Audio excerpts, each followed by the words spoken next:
বিসমিল্লাহির রহমানির রহিম।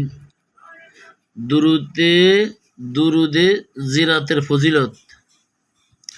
বৃহস্পতিবার রাত্রে একবার আয়াতুল কুরসি ও 15 বার সূরা ইখলাস দ্বারা 2 রাকাত নফল নামাজ পড়ে 1000 বার দুরুদে জিয়ারত পাঠ করলে রাসূল সাল্লাল্লাহু আলাইহি সাল্লামকে স্বপ্নে দেখবে এবং তার গুনাহ মাফ হয়ে যাবে।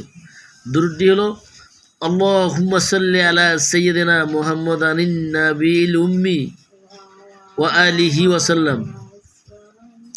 আবারও বলি, দুরূদটি হলো আল্লাহুম্মা সাল্লি আলা সাইয়্যিদিনা মুহাম্মাদানিন নাবিয়িল উম্মি ওয়া আলিহি ওয়া সাল্লাম।